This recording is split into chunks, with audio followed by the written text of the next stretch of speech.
നമസ്കാരം. വീടുകൾ കയറിയിറങ്ങി സർക്കാരിന്റെ പൊതുജനാരോഗ്യ പ്രതിരോധ പദ്ധതികളെ കുറിച്ചുള്ള ബോധവൽക്കരണം, വീടുകളിൽ കഴിയുന്ന രോഗികൾക്ക് മരുന്നുകൾ എത്തിക്കുക, വിവരശേഖരണം നടത്തുക, ആശുപത്രികളിലെ പ്രത്യേക ഡ്യൂട്ടി തുടങ്ങി പൊതുജനാരോഗ്യ സുരക്ഷയ്ക്ക് കൈത്താങ്ങായി പ്രവർത്തിക്കുന്നവരാണ് ഓരോ ആശാ വർക്കർമാരും. ആശാ വർക്കർമാരുടെ ഓണറേറിയം മുടങ്ങിയിട്ട് 3 മാസമായിരിക്കുകയാണ്. പ്രത്യേകമായി നിയോഗിക്കുന്ന ജോലികൾക്കുള്ള തുച്ഛമായ ഇൻസെന്റീവ് ഒഴികെ മറ്റൊരു ആനുകൂല്യങ്ങളും ആശാ വർക്കർമാർക്ക് ലഭിക്കുന്നുമില്ല. ഇപ്പോഴിതാ സെക്രട്ടേറിയറ്റിന് മുന്നിൽ കഞ്ഞി വെച്ച് പ്രതിഷേധിക്കേണ്ട അവസ്ഥയിലേക്ക് എത്തിയിരിക്കുകയാണ് ഇവർ. പിണറായി വിജയനെതിരെയും വീണ ജോർജിനെതിരെയും രൂക്ഷമായ വിമർശനങ്ങളാണ് ആശാ വർക്കർമാർ ഉന്നയിക്കുന്നത്. ജനങ്ങളുടെ പണം ദൂർത്തടിച്ച് ഉല്ലാസയാത്ര നടത്തുമ്പോഴും ഇവിടെ ചെയ്ത ജോലിയുടെ ശമ്പളം പോലും കിട്ടാതെ പട്ടിണിയിൽ കഴിയേണ്ടി വരുന്ന ആശാ വർക്കർമാർ ഇടത് ഭരണകൂടത്തിനെതിരെയും പിണറായി വിജയനെതിരെയുമുള്ള പ്രതിഷേധമായാണ് കഞ്ഞി വെച്ച് സമരം ചെയ്യുന്നത്. കേരളത്തിലെ ആശാ വർക്കർമാർ കഴിഞ്ഞ 7 ദിവസമായി ഇവിടെ രാപ്പകൽ സമരത്തിലാണ്.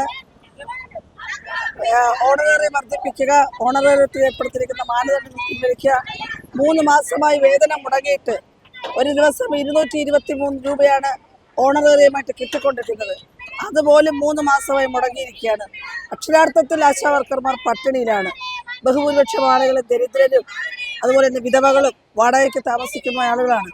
ഈ തുക പോലും കിട്ടാതെ, വളരെ തുച്ഛമായ തുക പോലും കിട്ടാത്തതുകൊണ്ട് വളരെ കഷ്ടത്തിലാണ്. അതോടൊപ്പം ആശാ വർക്കർമാരെ പിരിച്ചുവിടാൻ ഗവൺമെന്റിന്റെ ഉത്തരവുണ്ട് 62 വയസ്സിൽ.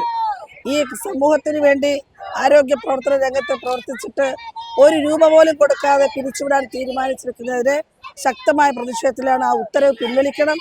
അതോടൊപ്പം വിരമിക്കുന്ന ആശമാർക്ക് 5 ലക്ഷം രൂപ ഏറ്റവും മിനിമം വിരമിക്കൽ ആനുകൂല്യം നൽകണം. അത് അസാധ്യമായ കാര്യമല്ല. ബംഗാളിൽ കൊടുക്കുന്നുണ്ട്, ഹരിയാനയിൽ കൊടുക്കുന്നുണ്ട്, പല സംസ്ഥാനങ്ങളിലുണ്ട്. എല്ലാ ആശമാരും കൂടെ നാളെ പോയി വിരമിക്കുകയല്ല. ഓരോ വർഷവും 8, 10, 15 ആശമാർ മാത്രമേ, വളരെ കുറച്ച് ആശ മാത്രമേ വിരമിക്കുകയുള്ളൂ. അപ്പൊ ഈ തുക എന്ന് പറയുന്നത് അവർക്കൊരു ബാധ്യതയല്ല. ഈ പണിയെടുത്ത ആളുകൾക്ക് അവർക്ക് കൊടുക്കുന്നൊരു ആശ്വാസമാണ്. അത് കിട്ടാതെ പോവില്ല. മന്ത്രിയാകട്ടെ ഇന്ന് വളരെ പ്രകോപനപരമായി സംസാരിച്ചിരിക്കുകയാണ്. അത് ഒട്ടും ശരിയല്ല. ആശാ വർക്കർമാർക്ക് പണം കൊടുക്കാൻ മാത്രം ഈ ഖജനാവിന് എന്തെങ്കിലും പ്രതിസന്ധി ഉണ്ടെന്ന് ഞങ്ങൾക്ക് അറിയുന്നില്ല. അവിടെ ധാരാളം കാര്യങ്ങൾക്ക് പണം ചിലവെടുക്കുന്നുണ്ട്. അതിന്റെ വിശദാംശങ്ങളിലേക്ക് കടക്കുന്നില്ല. പക്ഷേ ചെയ്ത ജോലിക്ക് കൂലി കൊടുക്കാൻ പറ്റാത്തൊരു ഗവൺമെന്റ് 7 ദിവസമായി വന്നിരിക്കുന്ന ഈ ആശാ വർക്കർമാരുടെ പ്രശ്നങ്ങളെ അഡ്രസ് ചെയ്യാതിരിക്കുന്നത് അങ്ങേയറ്റം നിരുത്തരവാദപരമാണ്. സർക്കാരുമായി എന്തെങ്കിലും ചർച്ചകൾ? ഇന്നലെ ഒരു ചർച്ചയെന്ന് പറഞ്ഞു വിളിച്ചു. അതൊരു ചർച്ചയൊന്നും ആയിരുന്നില്ല. കഴിഞ്ഞ ആഴ്ചയും അതിന് മുൻപൊക്കെ ഞങ്ങൾ പോയി മന്ത്രിയെ കാണുമ്പോൾ, അതുപോലെ തന്നെ അധികാരികളെ കാണുമ്പോൾ അന്ന് അവർ പറഞ്ഞ ന്യായങ്ങൾ തന്നെയാണ് ഇന്നലെയും പറഞ്ഞത്. അവർക്ക് വിഷമമുണ്ട്, തരാൻ ഉദ്ദേശിക്കുന്നില്ല എന്നുള്ളതിലേക്ക് തന്നെയാണ്. ഇത് അനാവശ്യ സമരമാണെന്നാണ് മന്ത്രി പറഞ്ഞത്. നിങ്ങൾ പിരിഞ്ഞു പോകണമെന്നാണ് ആവശ്യപ്പെടുന്നത്. സമരവുമായി മുന്നോട്ട് പോകാൻ തന്നെയാണ് തീരുമാനം. നമ്മുടെ വീണ ജോർജ് മന്ത്രി കേരളത്തിലെ ആശമാരെ എല്ലാവരെയും നേരിട്ട് കണ്ടിട്ടില്ല. 27,000-ഓളം ആശമാരുണ്ട്. അവരെ നേരിട്ടതുവരെയും കണ്ടിട്ടില്ല. അപ്പൊ എല്ലാ ആശമാരും 20-ാം തീയതി വീണ ജോർജിനെ മന്ത്രിയെ കാണാൻ ഇങ്ങോട്ട് വരാൻ തീരുമാനിച്ചിരിക്കുക.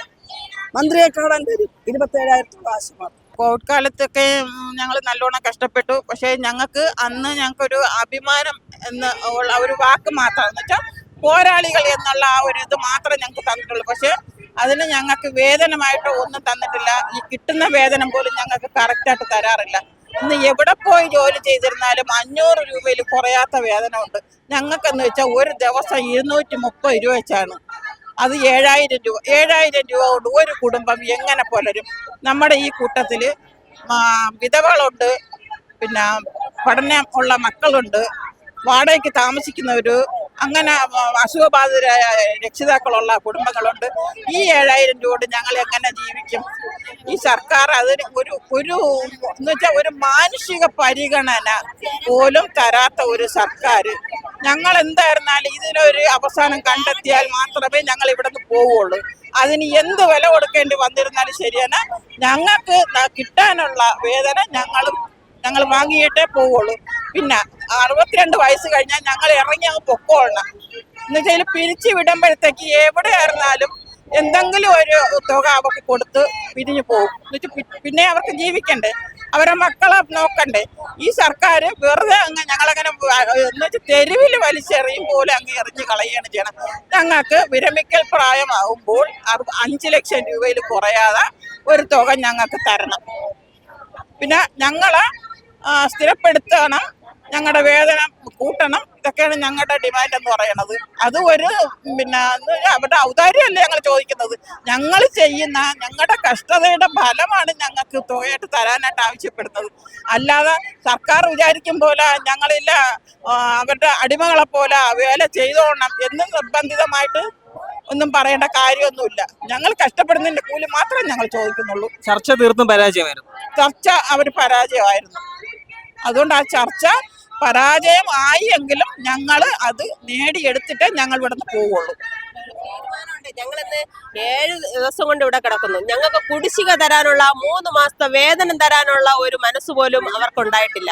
ഞങ്ങൾ അവര് ഈ വേതനം കിട്ടിയാൽ ഞങ്ങൾ ഇവിടെ നിന്ന് സ്ഥിരം, ഞങ്ങൾ വേതനം കിട്ടിയില്ല, ഞങ്ങൾ കടം വെച്ചായിരുന്നാലും കടം വാങ്ങിയായിരുന്നാലും ഞങ്ങൾ ഇവിടെ സമരത്തിന് വരും. അത് വരികയും ചെയ്യും. ഞങ്ങൾ ഇവിടെ പട്ടിണിയായിരുന്നാലും ഇവിടെ കിടന്ന് മരിക്കുന്നത് വരെ ഞങ്ങളെ വീട്ടുകാർ ഫുൾ സപ്പോർട്ടാണ്. നിങ്ങൾ പോയി ഇത്രയും കഷ്ടപ്പെട്ട് വരുന്ന നിങ്ങൾ നേടിയെടുത്തിട്ട് തന്നെ വരാൻ തന്നെയാണ് കുടുംബക്കാർ പറഞ്ഞിരിക്കുന്നത്. അതുകൊണ്ട് ഞങ്ങൾക്ക് മക്കളെയും ഭർത്താവിനും അവർ പട്ടിണിയാണെങ്കിൽ അവിടെ കിടക്കട്ടെ. ഞങ്ങൾ ഇവിടെ കഞ്ഞിയും കുടിച്ചാണ് കിടക്കുന്നത്.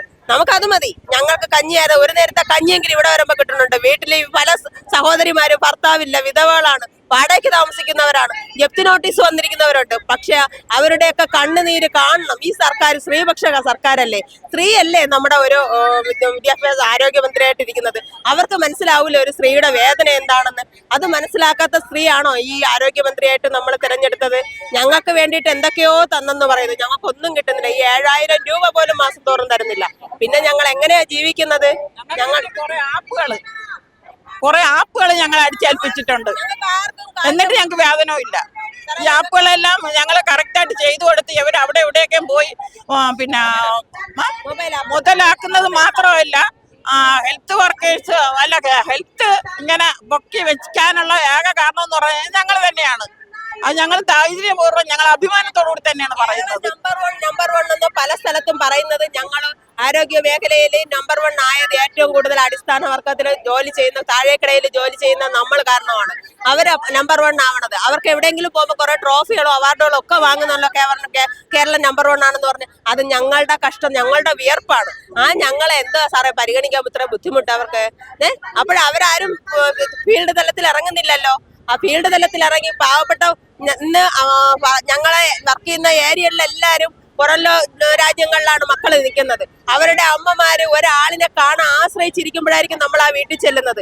ഞങ്ങൾ 20 വീട് കയറാൻ പോകുന്ന ഞങ്ങൾക്ക് 2 or 3 വീട് വർക്ക് ചെയ്തിട്ടാണ്. കാരണം അവരുടെ സന്തോഷങ്ങളും അവരുടെ കഷ്ടപ്പാടുകളും എല്ലാം പറഞ്ഞ് കേൾപ്പിക്കുന്നത്. അതുകൊണ്ട് ഞങ്ങൾ ഈ ജോലി ആത്മാർത്ഥമായിട്ടാണ് ചെയ്യുന്നത്, ഇഷ്ടപ്പെട്ടിട്ടാണ് ജോലി ചെയ്യുന്നത്. ഈ 7000 രൂപയ്ക്ക് വേണ്ടിയിട്ടല്ല ഞങ്ങൾ ചെയ്തുകൊണ്ടത്. പക്ഷെ ഞങ്ങളുടെ കഷ്ടത അത്ര ആയതുകൊണ്ടാണ് ഞങ്ങൾ ഈ സമര രംഗത്തോട്ട് പല പ്രാവശ്യം ഞങ്ങൾ സൂചന കൊടുത്തിട്ടുണ്ട്. പക്ഷെ ഒരു ഇതുപോലും നടത്തിയിട്ടില്ല. ഞങ്ങൾ ഈ മുടങ്ങിക്കിടക്കുന്ന വേതനവും തന്ന് നിങ്ങൾക്ക് ഇങ്ങനെ തരാം എന്നുള്ള ഒരു ഓർഡറും തന്നിരുന്നെങ്കിൽ ഞങ്ങൾ പൂർണ്ണമായിട്ടും ഞങ്ങൾ ഇവിടെ നിന്ന് ഇറങ്ങി പോവായിരുന്നു. പക്ഷെ ഇനി എന്തെങ്കിലും ആവുന്നത് വരെ ഞങ്ങൾ ഇവിടെ തന്നെ ഉണ്ടാവും, പോകയോ ഇല്ല. പറയുന്നത് ഭയങ്കര ദയനീയമാണ് എന്റെ അവസ്ഥ എന്ന് പറഞ്ഞാൽ. ഞാൻ ഒരു വിധവയാണ്, 2 പെൺകുട്ടികളാണ് എനിക്കുള്ളത്. പിന്നെ ഈ ഒരു വരുമാനത്തിലാണ് ഞാൻ ജീവിക്കുന്നത്. ഇപ്പൊ ഈ ആപ്പിന്റെ പേരും പറഞ്ഞാൽ ഞാൻ ലോൺ എടുത്താണ് ഒരു ഫോൺ വാങ്ങിച്ചത്. അപ്പൊ അത് മാസം തോറും അടവ്, ഇത് ഉപയോഗിക്കാൻ ആൻഡ്രോയിഡിന്റെ ഫോൺ വേണമെന്ന് പറഞ്ഞത്. അപ്പൊ 10-12 രൂപ എടുത്താണ് ആ ഫോൺ. അപ്പൊ അത് മാസം തോറും എനിക്ക് അടയ്ക്കണ്ടേ? അപ്പൊ ഇതിൽ നിന്നൊരു വരുമാനം പ്രതീക്ഷിച്ചാണ് കിട്ടും, മാസം തോറും ഒരു ഇത് കിട്ടുമെന്നുള്ള ഇതിലാണ് വാങ്ങിയത്. ഇപ്പൊ അതും കൂടെ കിട്ടാതെ ആയപ്പം ഒരു മാസം ലോണ് അടവ് തെറ്റുമ്പോ അതിന്റെ ഇരട്ടി പലിശ വരും. ഇതൊന്നും എന്നെ കൊണ്ട് പറ്റുന്നില്ല. എന്ത് ചെയ്യണമെന്ന് എനിക്ക് തന്നെ അറിഞ്ഞുകൂടാ. ഒരു മോള് MSc വരെ പഠിപ്പിച്ച്, ഒരാള് BSc നഴ്സിംഗ് ആയി. മോള് ലോൺ എടുത്തൊക്കെയാണ് പഠിച്ചത്. അവർക്കും ഒരു ജോലി ആയില്ല. എനിക്കോ ഈ തുച്ഛമായ വരുമാനം മാസം തോറും കിട്ടുന്നുമില്ല. എങ്ങനെ ജീവിക്കോ എനിക്ക് അറിഞ്ഞില്ല. ഞാൻ ഓരോ ദിവസവും ഓരോരുത്തരിൽ നിന്ന് കടം വാങ്ങിച്ചാണ് ഈ സമരത്തിന് പങ്കെടുക്കുന്നത്. ഇനി ഏതാണ് എന്താ? ഓരോ കുട്ടികളെ പഠിപ്പിക്കുന്ന വിദ്യാഭ്യാസ ലോൺ എടുത്താണ് പഠിപ്പിച്ചിട്ടുള്ളത്. ഇന്നലെ ഞാൻ പ്രമാണത്തിന് ഒരു 11,000 രൂപ കൊണ്ടുവന്ന് അടച്ചപ്പോൾ കഴിഞ്ഞ മാസം അടയ്ക്കാത്തതിന്റെ ഒരു കാരണം കൊണ്ട് വെറും 306 രൂപയാണ് എനിക്ക് മുതലായിട്ട് പോയത്. ബാക്കി 10,556 രൂപയുടെ പലിശ മാത്രം. 11,000 രൂപ ഞാൻ ലോൺ അടച്ചതാണ്. രേഖാമൂലം വേണമെങ്കിൽ എനിക്ക് ധൈര്യമായിട്ട് കാണിക്കാൻ പറ്റും. സഹകരണ ബാങ്കിൽ ലോൺ അടച്ച ഒരു വ്യക്തിയാണ്, പ്രമാണം വെച്ച് ലോൺ അടച്ച. അതിന് 11,000 രൂപ ഞാൻ എൻ്റെ അക്കൗണ്ടിൽ അയച്ചപ്പോൾ എനിക്ക് മുതലായിട്ട് പോയത് 306 രൂപയാണ്. ബാക്കി ഇത്രയും അത് കഴിഞ്ഞ മാസം ഞങ്ങൾക്ക് ഈ പൈസ കിട്ടിയിരുന്നെങ്കിൽ എനിക്ക് കുറച്ച് മുതൽ അതിൽ അടയ്ക്കാമായിരുന്നു. ഓരോ മാസവും 7000 രൂപ കിട്ടുന്നതിൽ നിന്നും ഭർത്താക്കന്മാർ കൊണ്ടുവരയിൽ നിന്നും കൂടി പിടിച്ചു വെച്ച് 11,000 16,000 രൂപ മാസം, എല്ലാ മാസവും 16,000 അടയ്ക്കണം. അതിൽ അത്രയും എത്താൻ പറ്റിയില്ലെങ്കിലും കുറച്ചെങ്കിലും എല്ലാ മാസവും അടയ്ക്കണം. ഇന്ന് കഴിഞ്ഞ ജാനുവരിയിലെ ഒരു മുടക്കമാണ് എനിക്ക് ഇത്രയും പലിശ അടയ്ക്കേണ്ടി വന്നത്. അതാണ് ഞങ്ങളുടെ കുടുംബത്തിന്റെ അവസ്ഥ. ഞാൻ വാടകയ്ക്കാണ് താമസിക്കുന്നത്. 6,000 രൂപയാണ് വാടക. കറണ്ട് ബില്ല് 1,500, വാട്ടർ ബില്ല്, അങ്ങനെ അതെല്ലാം കൂടെ തന്നെ 9-10 ആവും. മോളൊരു ചെറിയ വരുമാനം എന്ന് പറഞ്ഞാൽ ട്യൂഷൻ പഠിപ്പിക്കാനാണ് പോണത്. അതുകൊണ്ട് വാടക കൊടുത്ത് അങ്ങനെ പോകണം. ബാക്കി തിന്നാനും കുടിക്കാനൊന്നും വീട്ടിൽ ഒരു വകയില്ല. തീരെ ബുദ്ധിമുട്ടാണ്. എന്ത് ചെയ്യണമെന്നുള്ള ഇത് അറിഞ്ഞുകൂടാ. ഇത്രയും ഞാൻ 16 വർഷമായി ഇതിന് ഇറങ്ങിയിട്ട്, 16 വർഷം കൊണ്ട്. അപ്പൊ പെട്ടെന്നൊരു ഇതില് ഇത് കളഞ്ഞിട്ട് പോകാൻ മനസ്സ് അനുവദിക്കുന്നില്ല. അതാണ് നല്ല പ്രായത്തിലാണ് ഇതിൽ കയറിയത്. ഈ ഇരിക്കുന്നവരെയൊക്കെ 25-30 പ്രായത്തിലാണ് കയറിയത്. 17 വർഷം കഴിഞ്ഞു. ഇവർക്കൊക്കെ ഇപ്പോഴും 45-46 വയസ്സ് കഴിഞ്ഞു. 48-50-60 വയസ്സായവരോരുണ്ട്. ഇവരുടെ എല്ലാ മുട്ടുകളും നടന്ന് 2 കാലിന്റെ മുട്ടുകൾ തേഞ്ഞു. ഇവരെയൊക്കെ ഓപ്പറേഷൻ ചെയ്യേണ്ട അത്യാവശ്യ അവസ്ഥയിലാണ് എല്ലാവരും ഇവിടെ ഇരിക്കുന്നത്. ഇരുന്നാൽ എഴിക്കാൻ പറ്റാത്ത അവസ്ഥ. രാത്രിയാവുമ്പോഴത്തേക്ക് എല്ലാവർക്കും ഈ തണുപ്പത്തും ഈ കഠിനമായ ചൂടിൽ ഇവിടെ ഇരുന്നിട്ട് തണുപ്പത്ത് ഇവിടെ കിടക്കുന്നവർക്ക് എഴിക്കാൻ പറ്റില്ല. പരസഹായത്തോടു കൂടിയേ അവർക്ക് എഴിക്കാൻ പറ്റുന്നുള്ളൂ. എന്നാലും അവർ പോകുന്നില്ല. അത്രയും അവസ്ഥയിലാണ്. അത്രയും ഗതി കെട്ടിട്ട് പോകാൻ വീട്ടിൽ ഒന്നും എന്താണെന്ന് പറയും. ഞങ്ങൾ ഇത്രയും സമരത്തിന് പോയി എന്തെങ്കിലും നമുക്ക് ആവും എന്നുള്ള ഒരു അവസ്ഥയിൽ വന്നവരാണ്. ഇനി ഉയരം കൈയോടുകൂടി നമുക്ക് ഞങ്ങളുടെ വീടുകളിൽ പോകാൻ പറ്റാത്ത അവസ്ഥയാണ്. നമ്മുടെ മന്ത്രി വിചാരിക്കുന്നത് എന്താണ്? നിങ്ങൾ ഓരോ ദിവസം പോലും പോകുന്നതിനേക്കാളും നല്ല ഡിമാൻഡ് നല്ലതുപോലെ ജീവിക്കുന്നു. പക്ഷെ ഞങ്ങൾ മരിച്ചു കിടന്നാലും ചമഞ്ഞു കിടക്കാൻ തന്നെ തയ്യാറാണ്. നല്ലതുപോലെ നല്ല വസ്ത്രം ഉടുത്ത് നല്ല രീതിയിൽ ഭക്ഷണം കഴിച്ച്, കഞ്ഞിയായിരുന്നാലും കുടിച്ച് ഞങ്ങൾ ഓരോ ദിവസവും കുളിച്ച് വൃത്തിയായിട്ട് നല്ല ഭക്ഷണം കഴിച്ച് ഇവിടെ ഇരിക്കാൻ തയ്യാറാണ്. ഞങ്ങളിങ്ങനെ പട്ടിണി കിടന്ന് അയ്യോ കീറിയ വസ്ത്രം ഇട്ടുകൊണ്ട് ഇവിടെ ഇരിക്കാനും ഞങ്ങൾ തയ്യാറല്ല. ഞങ്ങൾ എല്ലാവരെക്കാളും മികച്ച് ജീവിക്കുന്നവരായിട്ട് സമൂഹത്തിൽ ഇറങ്ങി നടക്കുന്നവരാണ്. അവർക്ക് മാതൃകയാവേണ്ടവരാണ്. ആ മാതൃകയിൽ തന്നെ ഞങ്ങൾ ജീവിക്കും. വീട്ടിൽ ഞങ്ങൾക്ക് ഒരു അപകടം ഉണ്ടായാൽ പോലും ഒരു ചികിത്സാ സഹായം പോലും ഈ ഗവൺമെന്റ് ഞങ്ങൾക്ക് തന്നിട്ടില്ല. ഇതുവരെയും തന്നിട്ടില്ല. നാളെ ഇനി എങ്ങനെയാണെന്നുള്ളത് ഞങ്ങൾക്ക് അറിയത്തില്ല.